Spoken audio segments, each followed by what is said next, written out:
Assalamualaikum warahmatullahi wabarakatuh. Waalaikumsalam warahmatullahi wabarakatuh.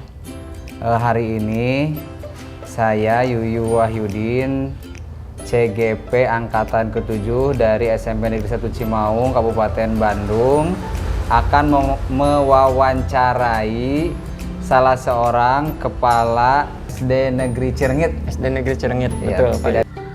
Yang sudah ada di sebelah saya. Beliau bernama Bapak Encar, SPD MMPD. Ya.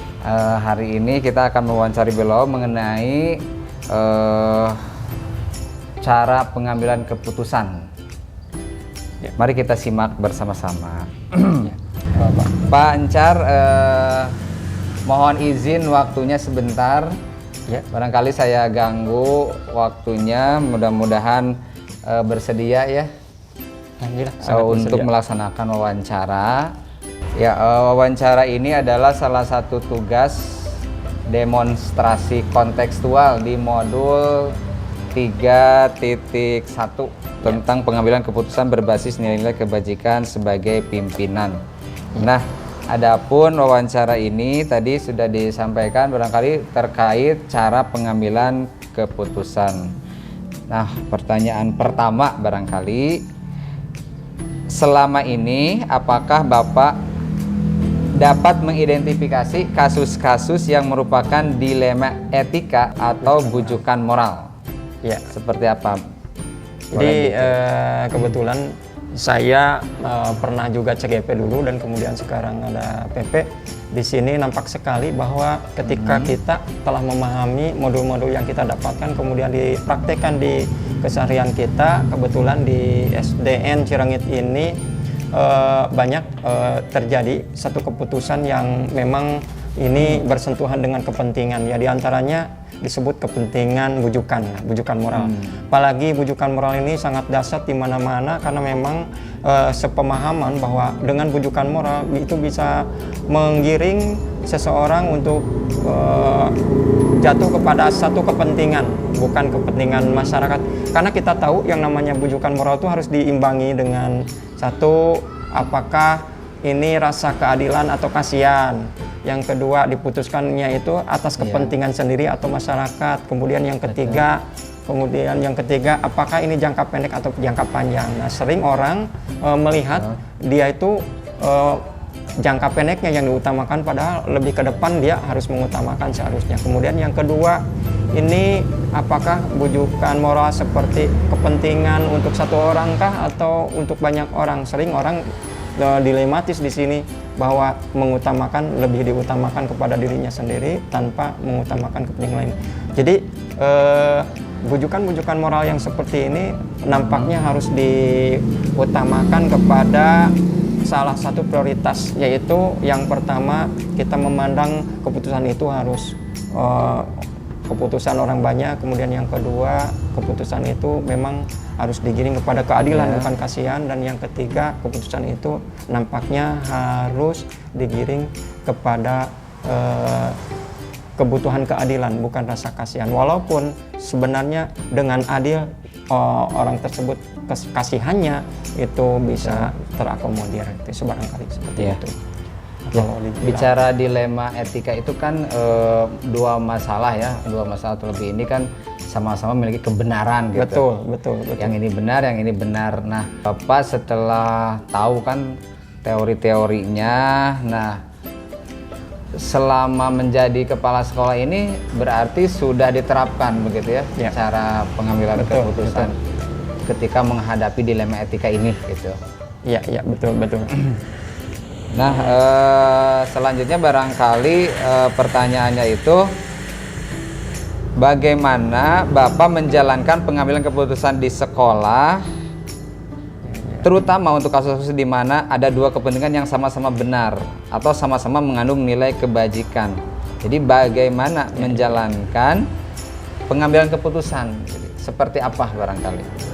Ya, pertama kita ketahui untuk memutuskan sesuatu itu nampaknya harus kita tahu langkah-langkah bagaimana cara memutuskan. Seperti begini, ketika sesuatu itu benar menurut Iya. kita dan benar menurut dirinya, begitu kan. Betul. Itu harus diperlihatkan dan diperlihatkan nilai-nilai hal-hal kebaikannya. Jadi harus diperlihatkan biar sama-sama tahu, biar sama-sama memprioritaskan mana yang lebih baik. Apalagi di guru penggerak itu ada semacam bagaimana merefleksi dan bagaimana mengumpan balik Iya, atau iya, mengcoaching seperti itu. Jadi saya rasa di sini walaupun sama-sama benar di situ, Betul. jadi harus dilihat bagaimana kepentingan yang diprioritaskan pada saat itu dan pada saat itu apa istilahnya dibutuhkan oleh bersama, bukan oleh salah seorang. Walaupun misalnya seperti ini. Misalnya seperti ini, antara kebutuhan mengajar di sekolahnya dan kebutuhan untuk, nah ini nih, untuk misal refreshing seperti itu. Kan Iya. refreshing benar menurut dia, kemudian kebutuhan mengajar juga benar.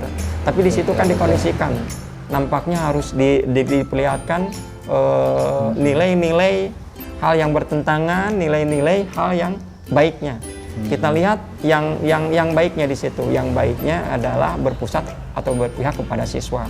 Artinya betul, ya. berarti prioritas harus kepada siswa. Mengajar, Otomatis berpusat kepada siswa, berpihak kepada siswa adalah merupakan kewajiban dirinya untuk merefreshkan dirinya, gitu, merefreshkan dirinya.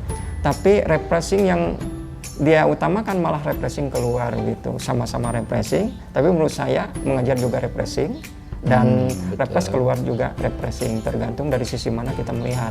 Berarti kita memutuskan, pertama kita melihat juga dari kebutuhan dia, kemudian kebutuhan masyarakat, kebutuhan anak didik terutama.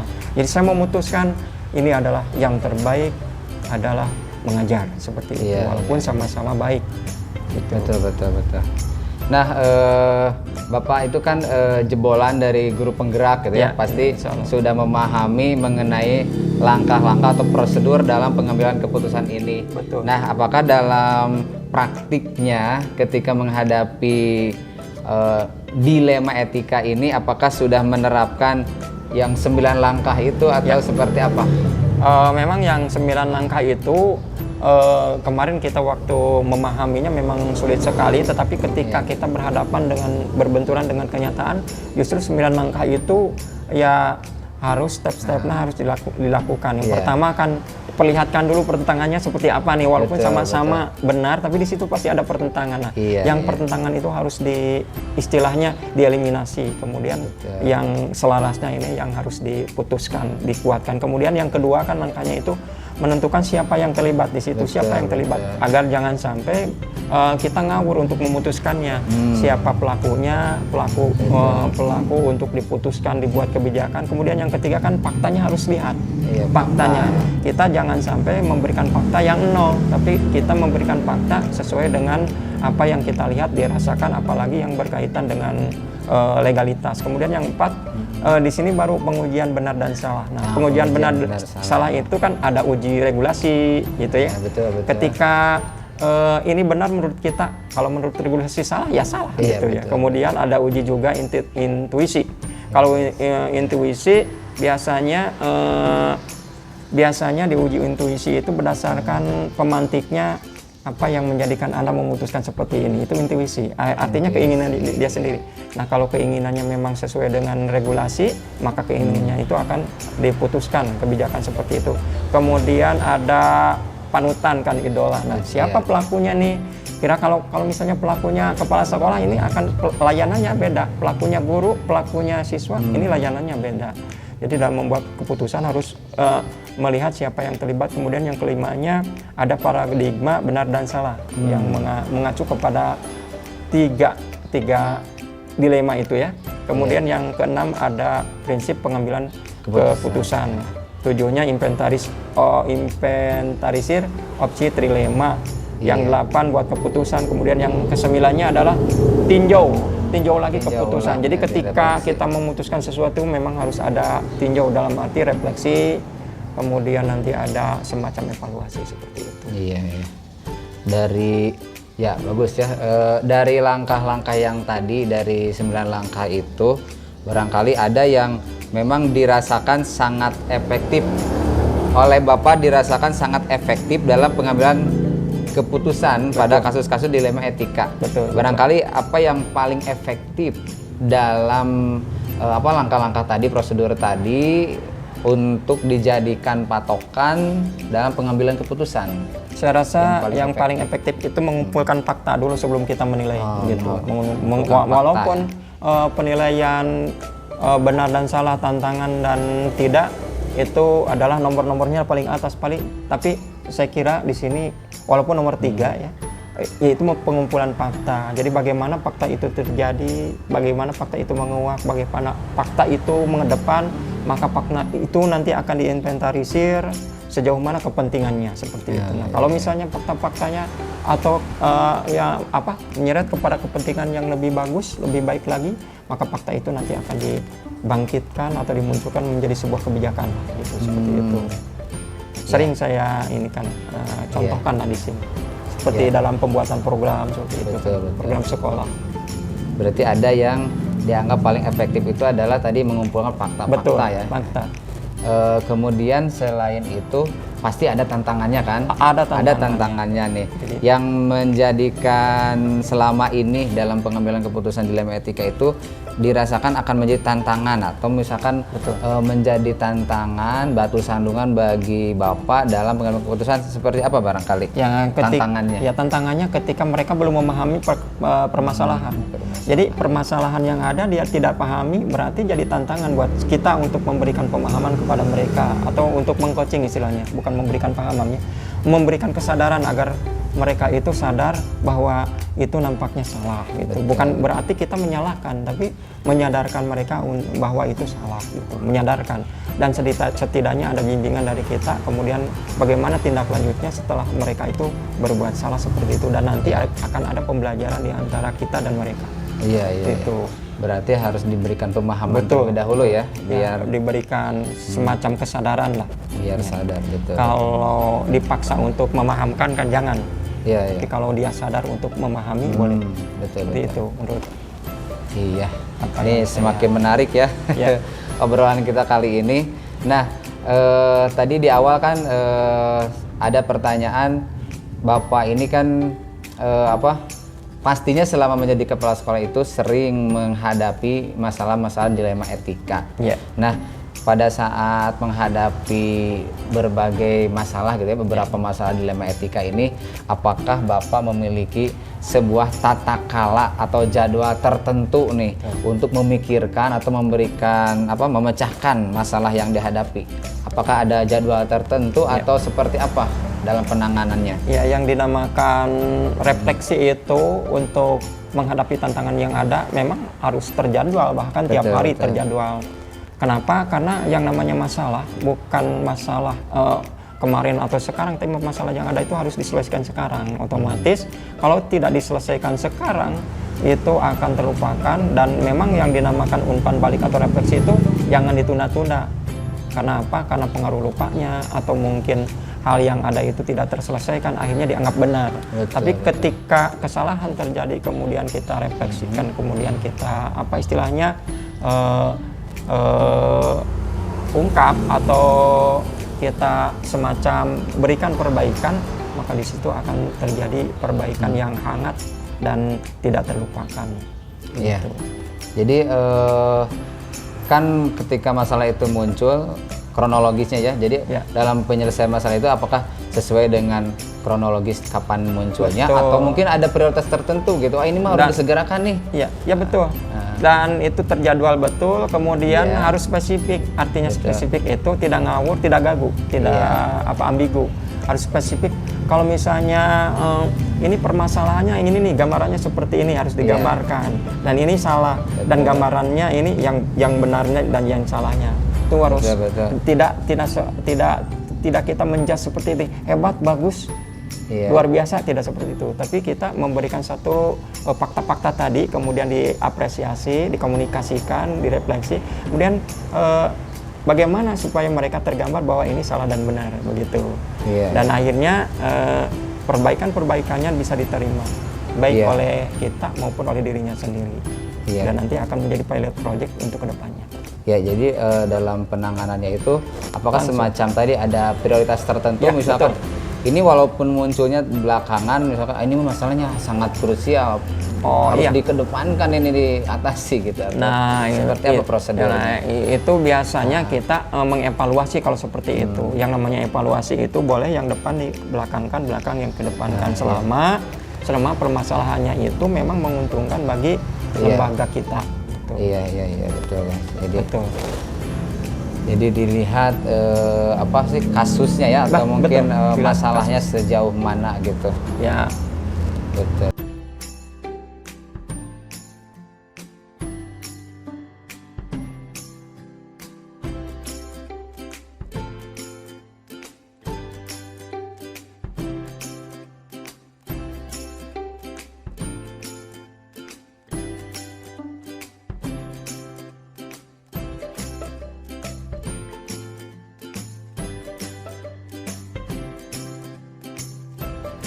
Ya, ini pertanyaan berikutnya, barangkali adakah seseorang atau faktor-faktor apa yang selama ini mempermudah atau membantu Bapak dalam pengambilan keputusan dalam kasus dilema etika?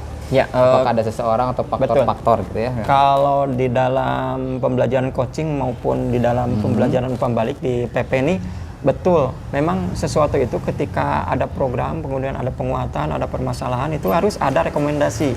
Artinya pihak-pihak yang menguatkan kita untuk melakukan kegiatan atau menggiatkan sesuatu. Jadi antara rekomendasinya adalah teman dekat yang bisa loyal, bisa dipercaya oleh kita. Jadi antaranya misal guru kelas 1. Yang kedua, teman dekat yang dianggap mempublis, yaitu komite. Dia itu mempublis kita, artinya ketika kita membuat hal-hal yang baik, maka hal baik pun akan dipublis oleh mereka. Jadi kita mudah untuk menyampaikannya kepada masyarakat tanpa kita langsung terjun gitu. Yang ketiganya adalah pengawas. Betul harus menjadi penguatan untuk kita. Karena apa? Karena pengawas itu adalah itu atasan kita yang melegalkan keputusan kita.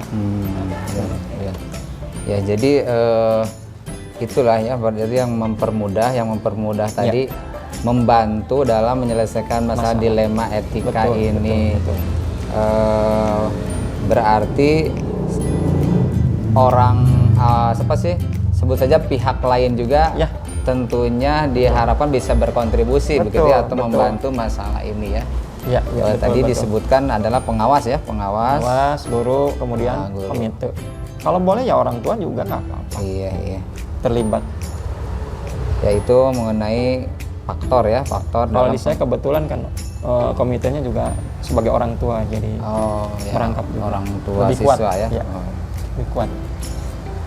Ya, berikutnya pertanyaan, kalau di sini sih pertanyaan terakhir nih. Iya. Dari semua hal yang telah tadi disampaikan oleh Bapak, sebetulnya pembelajaran apa yang dapat dipetik dari pengalaman pada saat mengambil keputusan dilema etika ini? Ya, minimal kita harus memahami tentang 4 paradigma, kemudian 3 prinsip tadi, kemudian 9 langkah tadi yang seperti itu pemahamannya. Kemudian yang kedua, utamakan berperilaku bijak dalam hal mengambil keputusan. Kemudian utamakan juga yang ketiganya adalah mengambil fakta-fakta sebelum kita menuduh atau berprasangka. Jadi kumpulkan faktanya, kemudian kita klarifikasi, nilai, kemudian utamakan yang lebih prioritas seperti tadi. Bisa jadi hal yang sudah itu diutamakan karena memang untuk sekarang itu istilahnya dapat gitu clue-nya. Dan memang itu adalah kepentingan bersama seperti itu.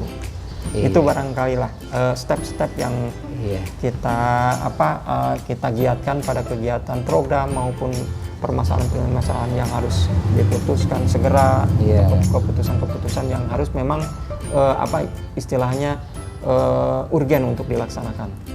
Iya. Ya, sebetulnya masih ada yang penasaran ini tuh ya. Jadi kalau dari obrolan-obrolan tadi kan ini pada saat penerapan penggunaan 3 prinsip tadi. Betul. Kan ada yang berbasis hasil akhir, ada yang berbasis peraturan, kemudian ada yang kepedulian. Nah, ini kan pasti yang tiga prinsip ini akan selalu barangkali menjadi acuan ya. Namun yang paling menjadi prinsip sebetulnya yang mana nih kalau dibandingkan di antara ketiga itu? Apa bisa menjadi prioritas tertentu berdasarkan prinsip tadi atau memang prinsip itu sama-sama saling menguatkan atau seperti apa? Sebetulnya kalau boleh dibilang sama-sama menguatkan, tapi saya paling kental kepada prinsip yang antara berpikir berbasis peraturan. Berbasis peraturan ya. Nah itu barangkali yang saya kuatkan, karena apa? Yang namanya peraturan itu memang sakot dari situ, gitu. Dan itu bukan dibikin oleh kita gitu, dibikin oleh kita, dibikin oleh orang yang memang berkompeten tentang itu. Makanya saya selalu berpikir berbasis peraturan gitu. Karena apa? Karena kan kita diatur di sini tuh mungkin dengan aturan kepengawasan, keguruan atau aturan-aturan etika yang berlaku di Indonesia ini. Iya, barangkali itu saja wawancaranya. Barangkali untuk terakhir ada tidak pesan untuk rekan-rekan guru ya dimanapun berada nih terkait pengambilan keputusan ini, ataupun kepada saya ya yang barangkali saya juga diprioritaskan menjadi calon pemimpin di masa depan seperti itu. Amin. Barangkali ada pesan-pesan tertentu boleh disampaikan, silakan. Ya, baik. Kesan kita pada hari ini cukup banyak yang dapat didapatkan pembelajarannya tentang hal-hal keputusan. Seperti tadi, keputusan yang bijak akan membuat orang segar, enak, indah gitu. Kemudian nyaman, merasa nyaman. Tetapi keputusan yang memang tidak bijak itu akan menjadikan orang merasa terpaksa dalam hal melakukannya. Otomatis kita dalam hal ini berikanlah keputusan yang sebijak-bijak mungkin. Lihat 9 langkah, kemudian dilema etikanya juga dipertimbangkan, kemudian tadi 4 paradigmanya juga harus dipahami oleh kita, sehingga dalam hal memutuskannya itu enak, tidak terpaksa dan tidak dipaksakan gitu. Terima kasih. Barangkali pesannya sangat mendalam ya, pesannya sangat mendalam. Mudah-mudahan saya juga barangkali sebagai refleksi ya dari perbincangan hari ini adalah bahwa selama ini saya mengetahui konsep-konsep, teori-teori dari buku. Nah, dari perbincangan ini saya sekarang menjadi lebih tahu ya, lebih mendalam mengenai bentuk penerapannya, aplikasinya dari seorang yang memang sudah berpengalaman, yaitu seorang kepala sekolah gitu ya, yang sudah betul-betul menerapkan teori-teori tersebut di lapangan. Mudah-mudahan nanti menjadi pelajaran dan pengalaman juga wawasan bagi saya untuk bekal nanti pada saatnya nanti menjadi pemimpin. Ya, insya Allah bisa. Insya Allah bisa. Iya itu. Terima kasih Bapak sudah meluangkan waktunya dan sudah bersedia diwawancarai oleh saya di tengah-tengah kesibukan Bapak yang saya yakin kesibukannya sangat luar biasa sebagai kepala sekolah, juga sekarang menjadi pengajar praktik ya. Calon atau sudah? Calon. Jadi 3 hari lagi nanti masih mau diputuskan untuk apakah lulus atau tidak. Sedang menjalani proses untuk menjadi pengajar praktik ya. Amin. Angkatan berapa berarti? Angkatan 9. Angkatan 9 pengajar praktik ya. Saya secara pribadi mendoakan semoga apa yang dicita-citakan, kalaulah ini adalah takdir Allah yang terbaik, semoga terwujud. Amin. Semoga terwujud. Dan mudah-mudahan Bapak juga bisa mendoakan kepada saya, mudah-mudahan saya mendapatkan takdir yang terbaik juga dari Allah Subhanahu wa Ta'ala. Mudah-mudahan. Insyaallah. Terima kasih. Jazakumullah khairan katsiran. Assalamualaikum warahmatullahi wabarakatuh. Waalaikumsalam warahmatullahi wabarakatuh. Terima kasih Pak Yuyu atas segala rekomendasinya untuk ke depan nanti, insya Allah akan lebih banyak berbincang lagi dalam hal-hal yang lainnya. Terima kasih.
Assalamualaikum warahmatullahi wabarakatuh, Ibu. Waalaikumsalam warahmatullahi wabarakatuh.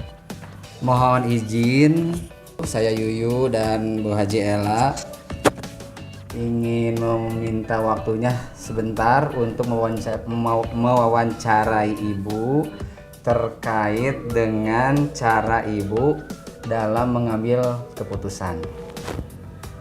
Mangga Bu Haji, pertanyaan pertama. Assalamualaikum Bu. Waalaikumsalam warahmatullahi. Bagaimana kabarnya hari ini Bu? Alhamdulillah Bu Haja Ella.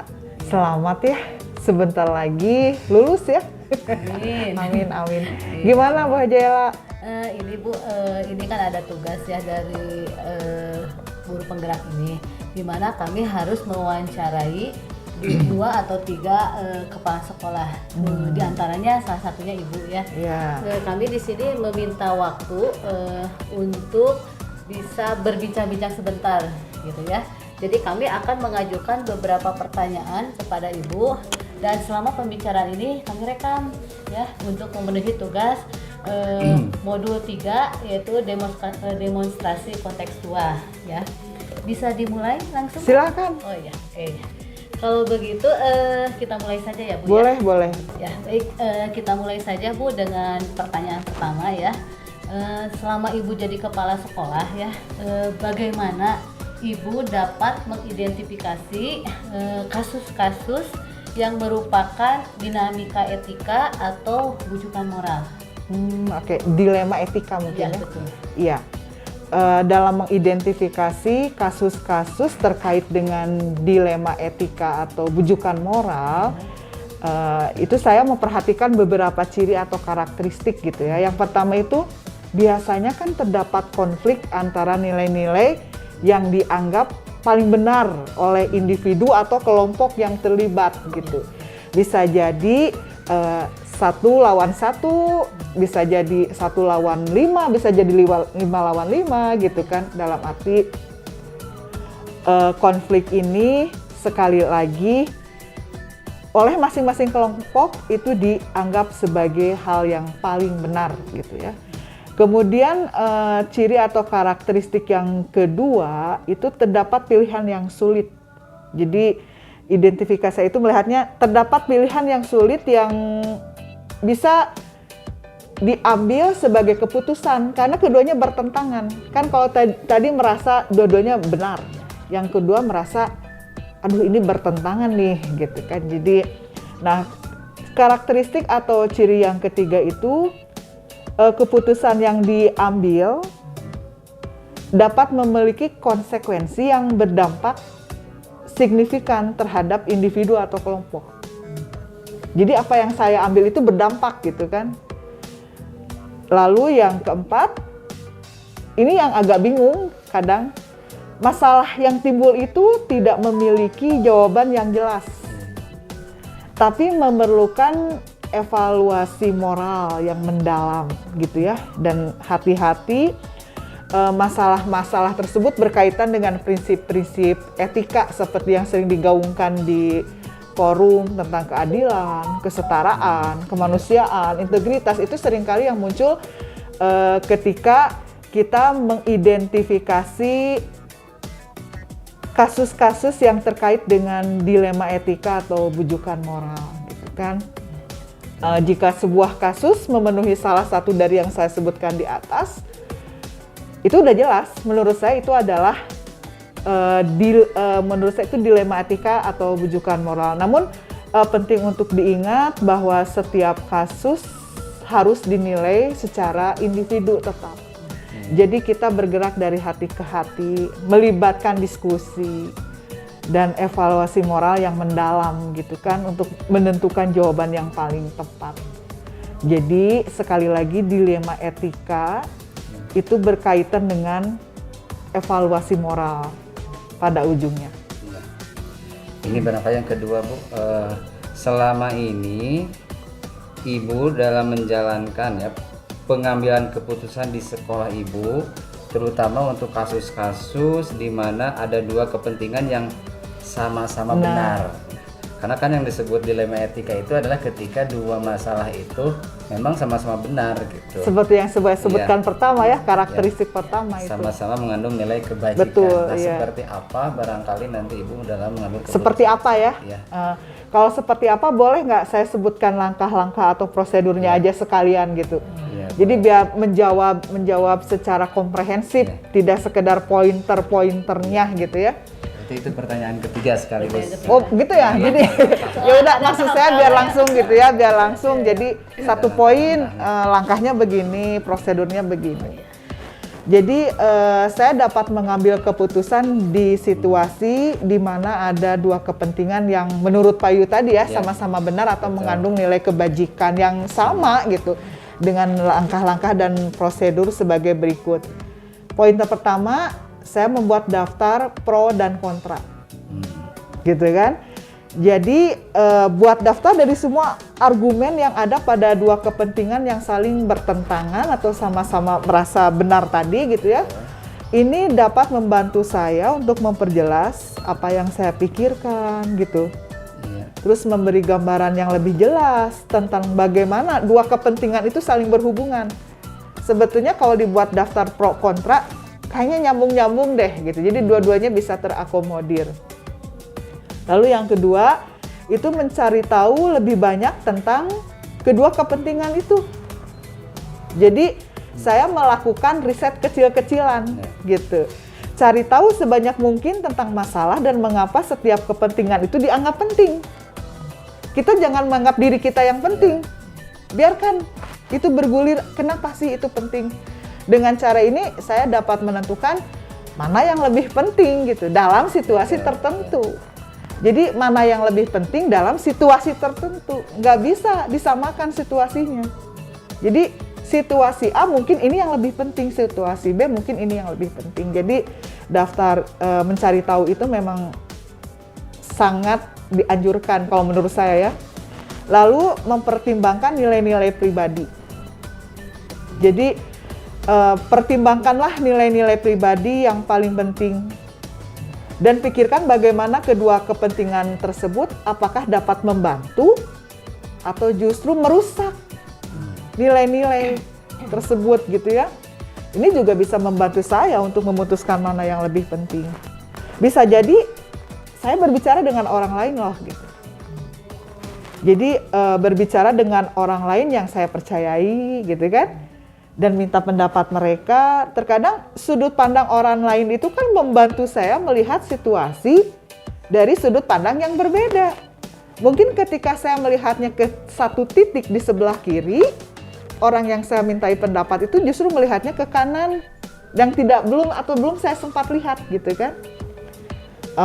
Kemudian kita harus berpikir jangka panjang. Jadi artinya mempertimbangkan konsekuensi jangka panjang dari setiap keputusan yang saya ambil. Ini akan membantu saya untuk memilih opsi yang terbaik yang memenuhi kepentingan jangka panjang dan kebaikan umum. Jadi berpikirnya jangan sesaat, tapi untuk satu dilema etika itu sekali lagi kan terkait dengan moral. Moral itu kan abadi, terus sepanjang masa gitu. Nah, itu saja sih mungkin yang berhubungan dengan dalam pengambilan keputusan di mana kedua-duanya dirasakan oleh saya sama-sama benar. Berikut langkah atau prosedurnya gitu ya. Iya. Jadi poin dan prosedurnya udah ya.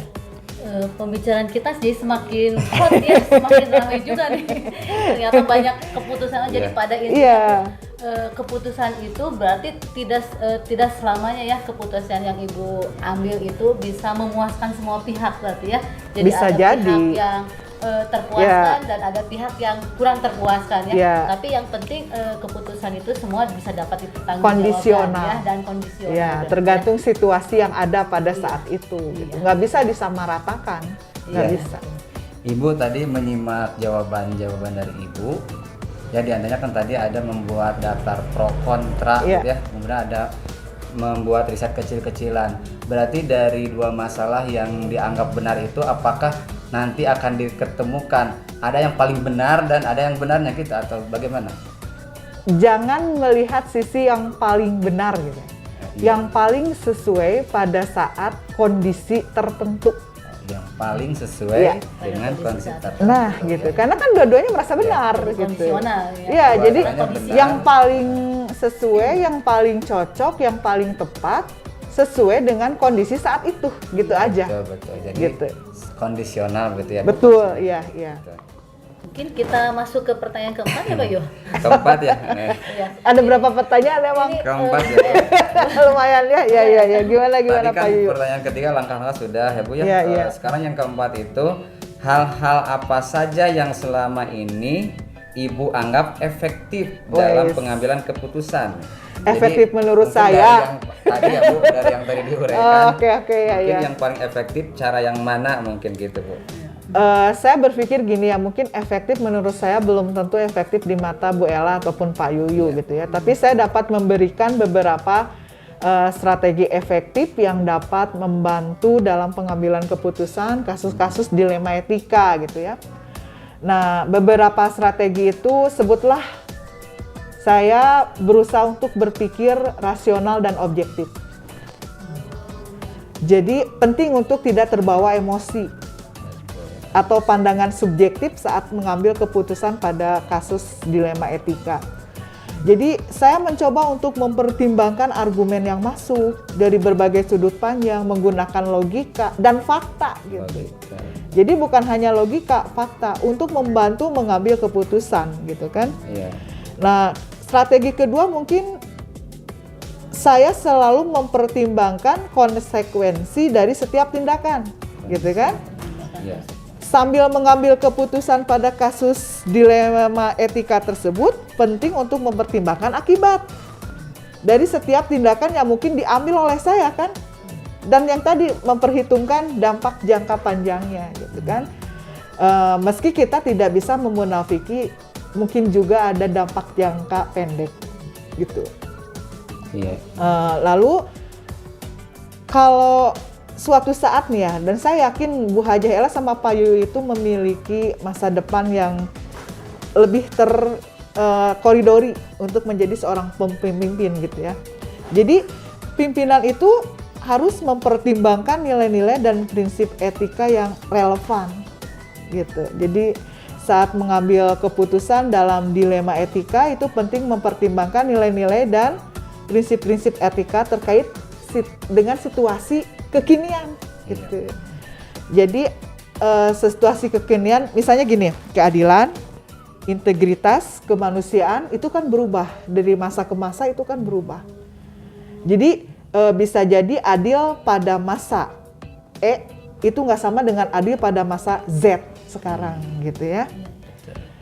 Kemudian yang keempat, tetap sih kalau saya tidak melihat saya itu the best sebagai seorang pimpinan, tapi saya selalu konsultasi dengan orang yang terpercaya, itu yang paling penting ya. Jadi jika saya merasa kesulitan dalam mengambil keputusan pada kasus dilema etika, itu saya berkonsultasi dengan orang yang saya percayai.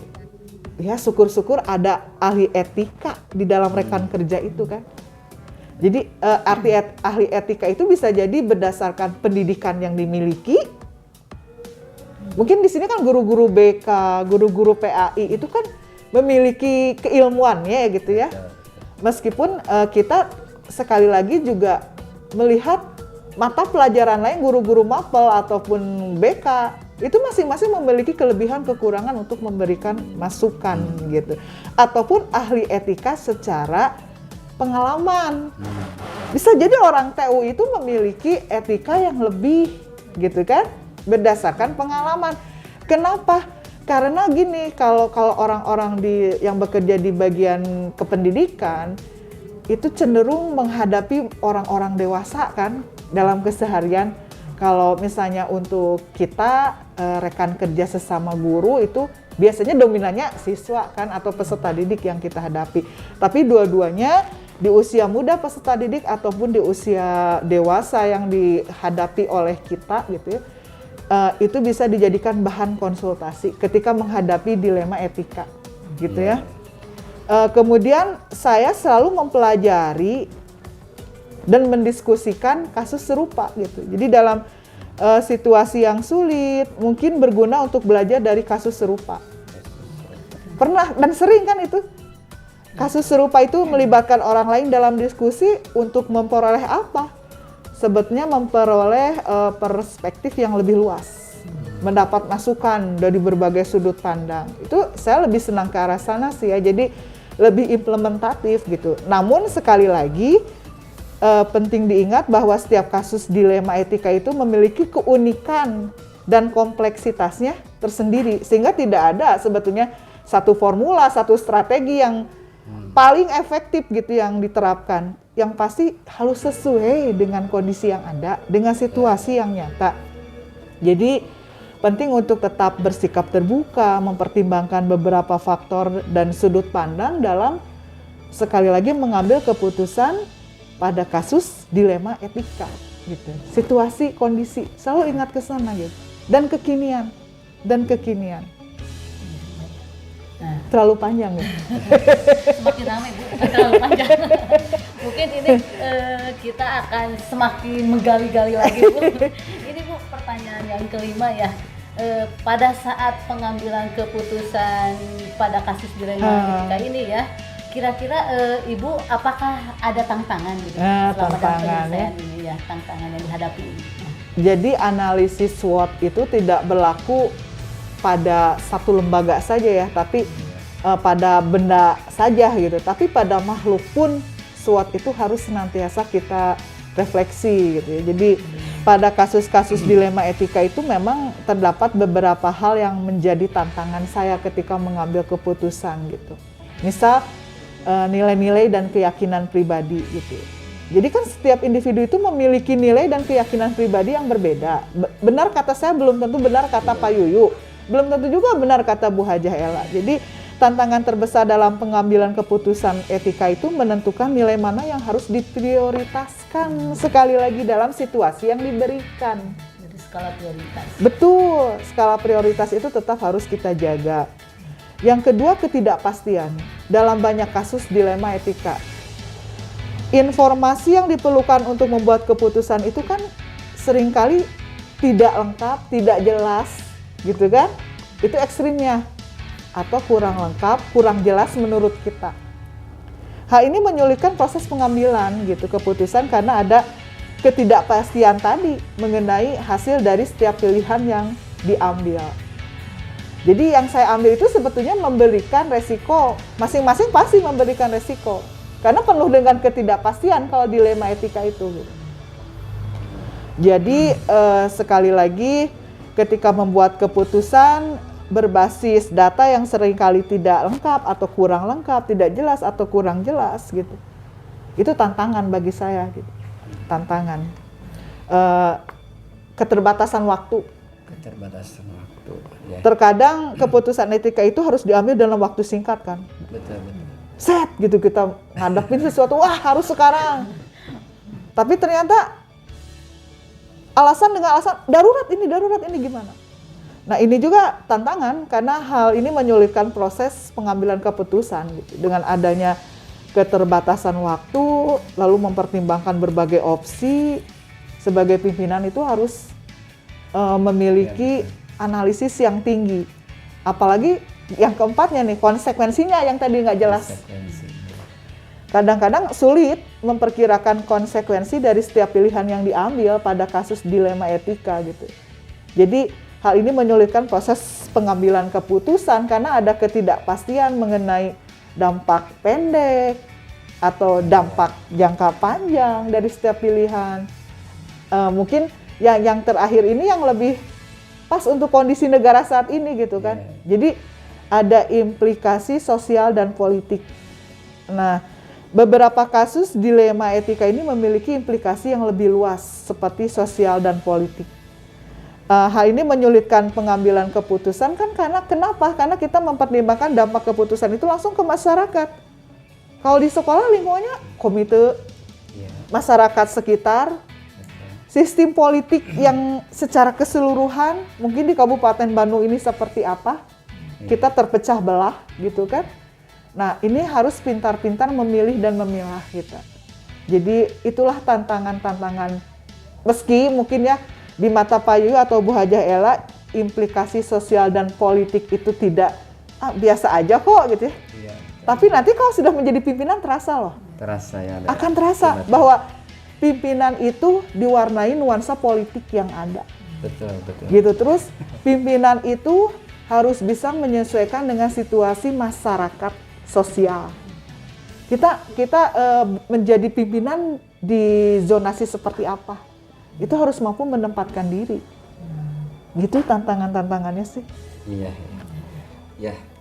Mungkin Ibu dilanjutkan dengan pertanyaan Boleh. selanjutnya Ibu. Kalau terlalu panjang di-cut aja ya. Enggak apa-apa. Ya, pertanyaan berikutnya sebetulnya ada kaitannya dengan yang tadi Ibu dalam waktu pengambilan keputusan Iya, gitu ya. iya. Jadi ini barangkali sebagai penguat saja ya Ibu. Betul, iya. Jadi apakah ibu itu punya jadwal khusus, misalnya ada tata kala atau jadwal tertentu dalam menyelesaikan sebuah kasus dilema etika itu?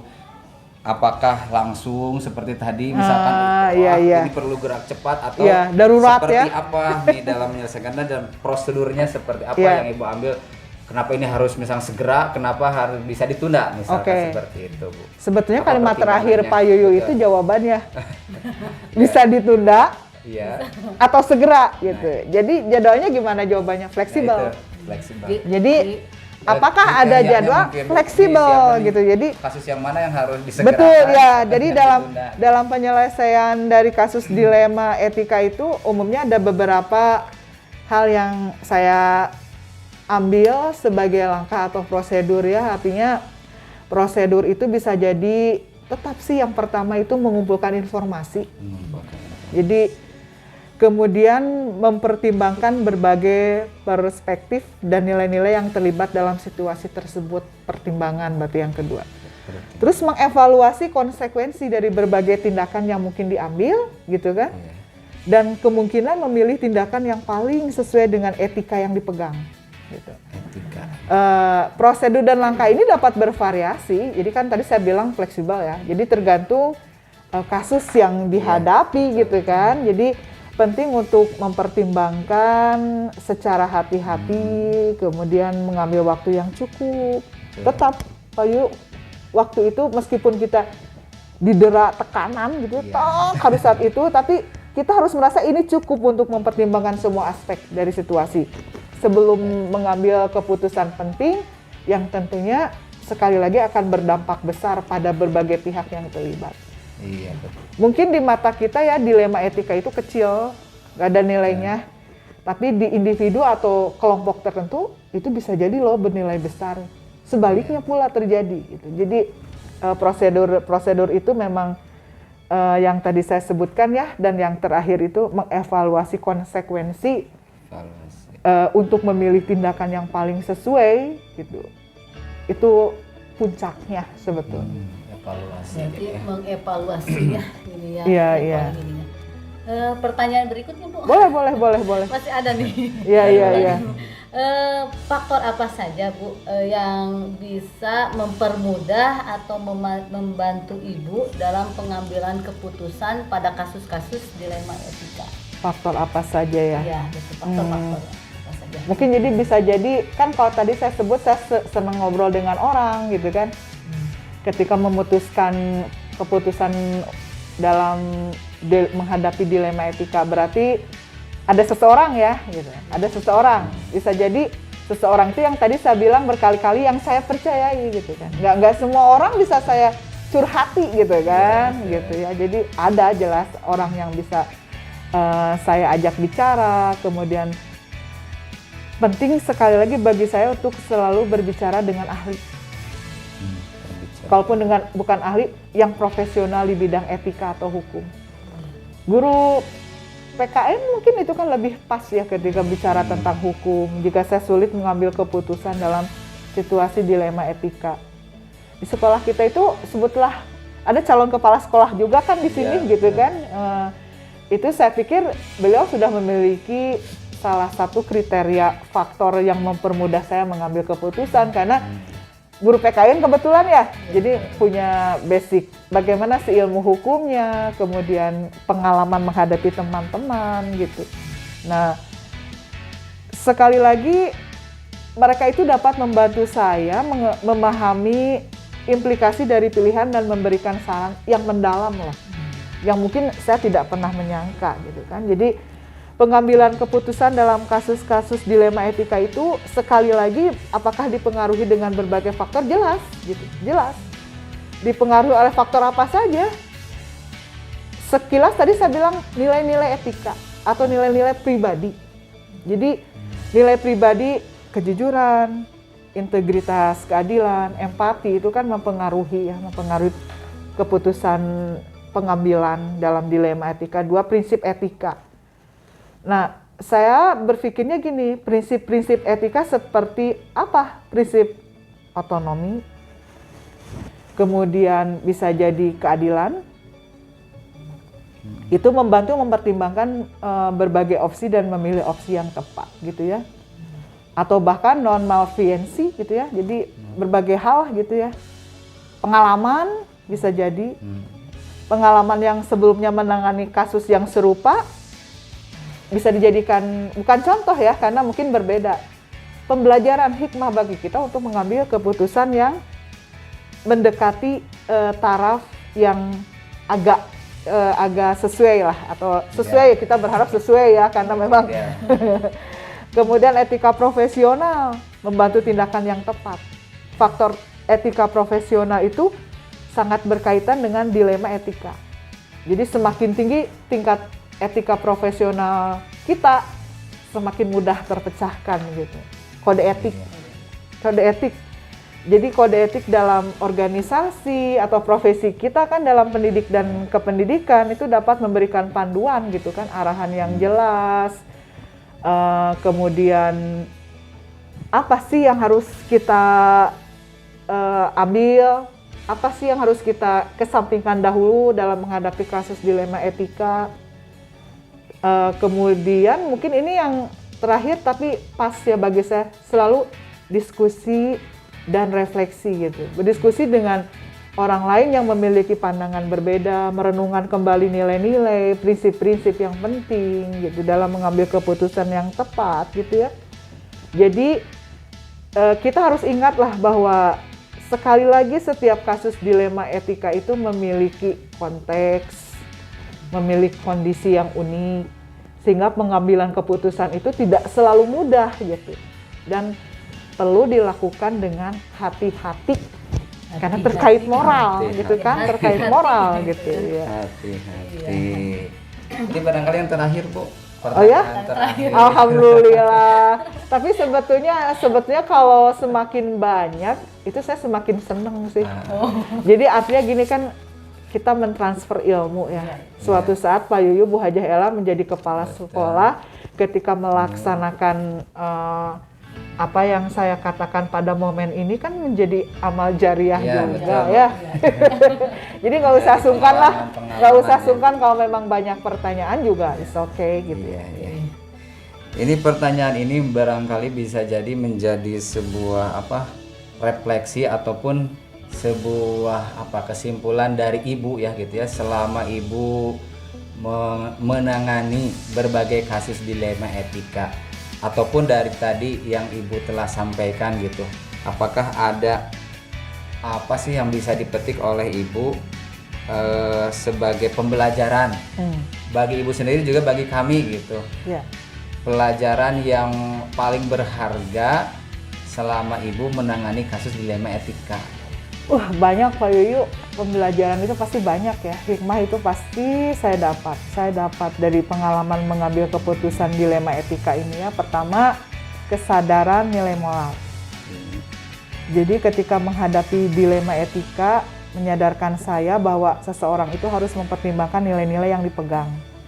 Jadi baik nilai pribadi ataupun nilai masyarakat gitu. Nggak bisa kita berdiri sendiri sebagai individu.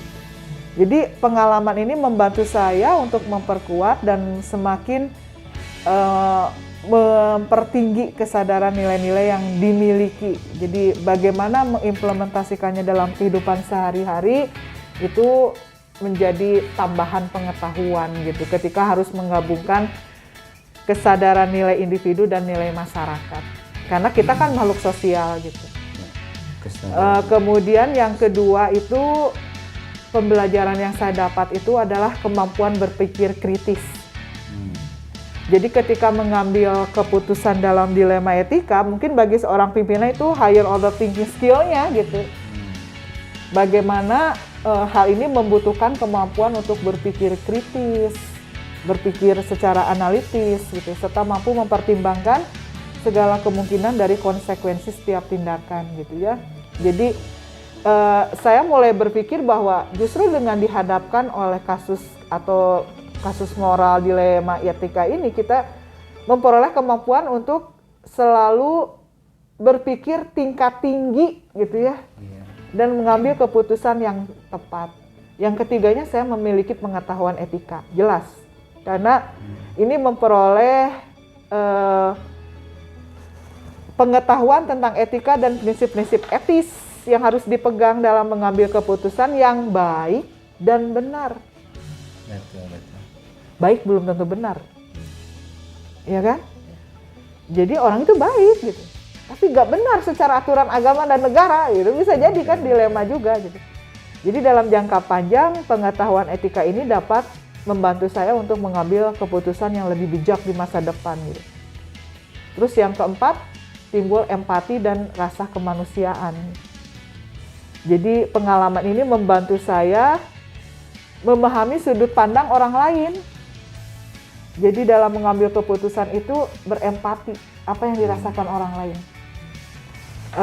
Lalu kepatuhan pada hukum yang saya bilang tadi, yang sebetulnya ini implikasi pada sosial dan politik tadi ya. Jadi sekali lagi meskipun ini dinilai orang mungkin itu mah bukan urusan kita, tapi ketika menjadi seorang pimpinan itu lain, akan bicara lain. Jadi pengalaman mengambil keputusan dilema etika dalam membantu seseorang memahami pentingnya patuh pada hukum dan peraturan yang berlaku gitu ya. Dalam banyak kasus keputusan yang diambil tetap sekali lagi harus dikembalikan sesuai dengan hukum dan peraturan yang berlaku. Secara kemanusiaan kita inginnya begini gitu. Tapi apakah ini sudah sesuai dengan hukum dan peraturan yang berlaku? Jadi seseorang itu sekali lagi perlu memahami pentingnya mematuhi hukum dan peraturan tersebut. Jadi dilema etika ini meskipun agak-agak abstrak gitu ya, tapi tetap kembali lagi pada setiap pengambilan keputusan, refleksi keputusan itu didasarkan pada aturan yang ada. Makanya itu kita sebut dengan apa dulu tuh ya, ada norma, ada hukum.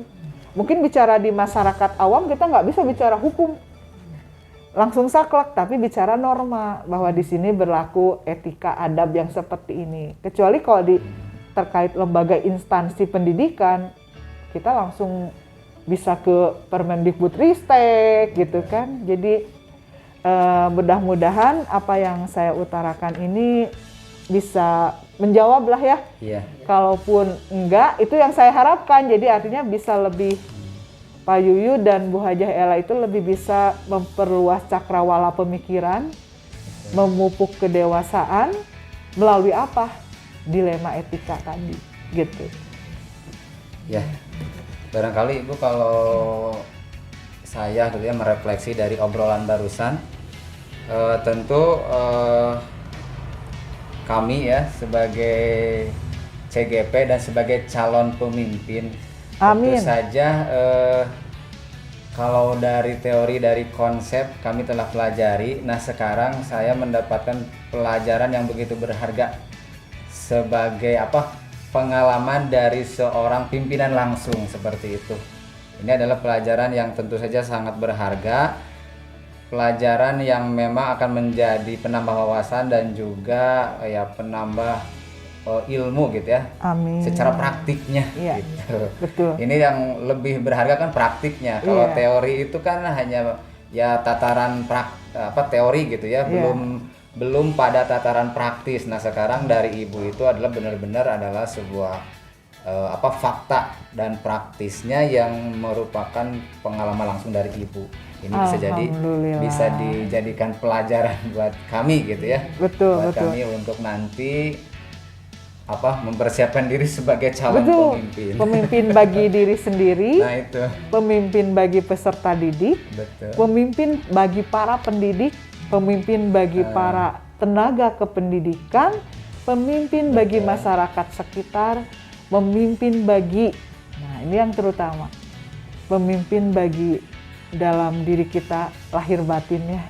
Jadi tidak selalu lahirnya, batinnya pun harus kita bimbing oleh kita, dari kita untuk kita ya. Tetap semangat untuk menjadi seorang pemimpin, jangan pernah takut karena saya berpikir begini, mencoba untuk menjadi seorang pemimpin lalu berbuat salah ketika pengambilan keputusan dalam dilema etika itu lebih saya sangat hargai, lebih saya hargai dibanding takut menjadi seorang pemimpin karena takut berbuat kesalahan. Nah, iya, betul. Gitu kan? Nah, karena dilema etika itu pasti selalu ada dalam kehidupan. Tidak Ya kan? terlepas gitu ya. Nggak akan bisa terlepas, itu akan senantiasa ada. Jadi kalaupun nanti kita jatuh, ingat kita jatuh di antara para bintang CGP yang menjadi pemimpin, gitu kan? Saya doakanlah ya Pak Yu sama Bu Hajah Ella, insya Allah suatu saat, dan saya yakin karena Pak Yuyu dan Bu Hajah Ella itu memiliki jiwa kepemimpinan dari awal, dibimbing dengan program CGP, dipertajam lagi gitu kan, dan saya yakin ini akan semakin membuat Pak Yuyu dan Bu Hajah Ella semakin bersinar untuk menjadi seorang kowam di masa depan ya. Saya berdoakan ya. Iya, paling dicukupkan ya. Ibu terima kasih ya Alhamdulillah, atas ya. arahan dan pembelajarannya Sama-sama. tentang Dan proses atas waktunya. pengambilan. Dan atas waktunya ya. Atas Iya, Waktunya sama-sama. yang sangat berharga bagi Ibu tentu saja ya di sela-sela kesibukannya. Insya Allah ini sangat berharga karena sekali lagi kita bicara ilmu Iya. ya. Iya. Ya, kami tidak bisa membalas dengan yang lebih baik Bu, kecuali dengan doa semoga Ibu Amin, selalu panjang amin, umur, amin, diberikan amin. kemudahan Amin. dan bimbingan oleh Allah Subhanahu wa taala dalam Amin, ya menjalankan profesi sebagai Amin. kepala sekolah ini Bu. Amin.